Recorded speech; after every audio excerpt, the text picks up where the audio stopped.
এটা মিডিয়ার জগতে হয়েছে। তাকে দেখেছি, সে আমাকে দেখে নাই। আলোচনায় মুগ্ধ হয়েছি। আমি আজকে বসে বসে এখানে চিন্তা করছি, ছোট ভাই হাসিবুর রহমান আজকে যে আলোচনাটা রেখেছে, আপনাদের কি মনে হয় বাংলাদেশের প্রত্যেকটি মাহফিলে কোরআনকে যদি এমন ব্যাখ্যা করে আমাদের আমলের কথাগুলি বলতো, বাংলাদেশে কোনো বেনামাজি আর ইসলাম বিরোধী কোনো লোক থাকতো না?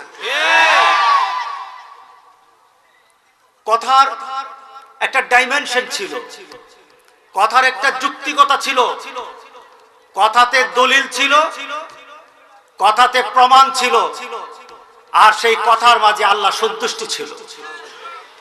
কোনো কথাই কবুল হবে না। কোন কাজ যদি আল্লাহর সন্তুষ্টির জন্য না করা হয়, এই কাজ নিয়ে কবরে যাওয়া যাবে না। আমরা যারা এখানে বসি, এখানে বসে কথা বলি, আমাদের ভিতর যেমন ইখলাস থাকতে হবে, যারা মাহফিল সাজায় তাদেরও ইখলাস থাকতে হবে, আর যারা মাহফিল শুনতে আসে তাদেরও নিয়ত থাকতে হবে। কে বলেন? আমরা সুরের পাগল হব না, আমরা কোরআনের পাগল হব। রাজি আছি সবাই? আজকে সমাজ পাগল বানানোর জন্য বেশি কিছু লাগে না। মানুষকে একটা স্থানে জড়ো করার জন্য কিছু লাগে না। ডুগডুগি নিয়ে রাস্তায় দাঁড়িয়ে গেলে মানুষ জড়ো হয়ে যায়। মানুষের কাউকে কাছে টানতে অন্য কিছু লাগে না। লুঙ্গি খুলে রাস্তায় দাঁড়িয়ে উলঙ্গ হয়ে দাঁড়িয়ে থাকলে মানুষ পিছন ধরে যায়। কে বলেন? এটাই তো আমার ঈমান, এটাই তো আমার আকীদা, এটাই তো আমার বিশ্বাস, আমার আল্লাহর প্রতি বিশ্বাস। কিন্তু যখন কোরআনের কথা বলা হয় ভালো লাগে না, বসার সুযোগ নাই, আল্লাহর কসম তাদের ভাগ্যে কোরআন জুটবে না। আমরা কোরআনের সাথে থাকতে চাই। রাজি আছি সবাই? নারায়ে তাকবীর, আল্লাহু আকবার, নারায়ে তাকবীর, আল্লাহু আকবার। আল হাদিসের আলো ঘরে ঘরে জালো, আল কোরআনের আলো ঘরে ঘরে জালো। আমরা তো থাকতে চাই। কি বলেন? আসি কিনা একটু টেস্ট করব? টেস্ট করব একটু? আছেন নাকি? কেমন আছেন? ভালো আছেন? হুজুর আছি, ভালো আছি। হুজুর আছি, ভালো আছি। একখানে জিজ্ঞাসা করলাম, আমি কয়েকটা প্রশ্ন করব, আপনারা যদি থাকে বলবেন হ্যাঁ, না থাকলে বলবেন না।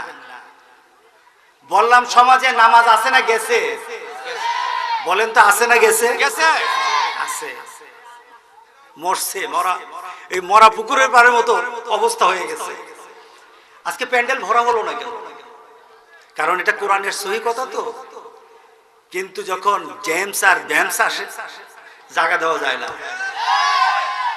আমরা কি কোরআনের সাথে আছি? প্রমাণ দিতে পারবো? আমি একটা ছোট্ট কথা বলবো, ঘটনা, এরপরে আমি কথা শেষ। আমি আজকে ওয়াজ করবো না, আজকে মফিজ ভাইয়ের কথা শুনবো। আমার ছোট ভাই তৃপ্ত হয়ে গেছে, আলহামদুলিল্লাহ।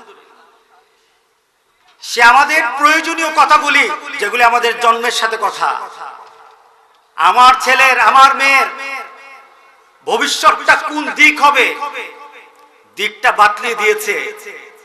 আমরা আমাদের দিক বানিয়ে নিয়েছি সিতে ক্যাট, ডিতে ডগ।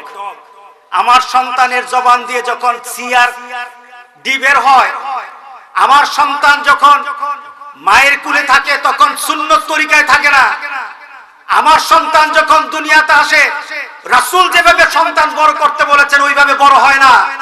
আল্লাহর কসম, সন্তান যদি ছোটকাল থেকে দিনের পথে কোনো চর্চা না পায়, তাকবীর না পায়, সেখান থেকে যদি বাপ মার থেকে তরফ থেকে যদি শাসন না পায়, হুজুরের ফু সারা দুনিয়ার দেওয়া যাবে, ছেলেকে মানুষ বানানো যাবে না।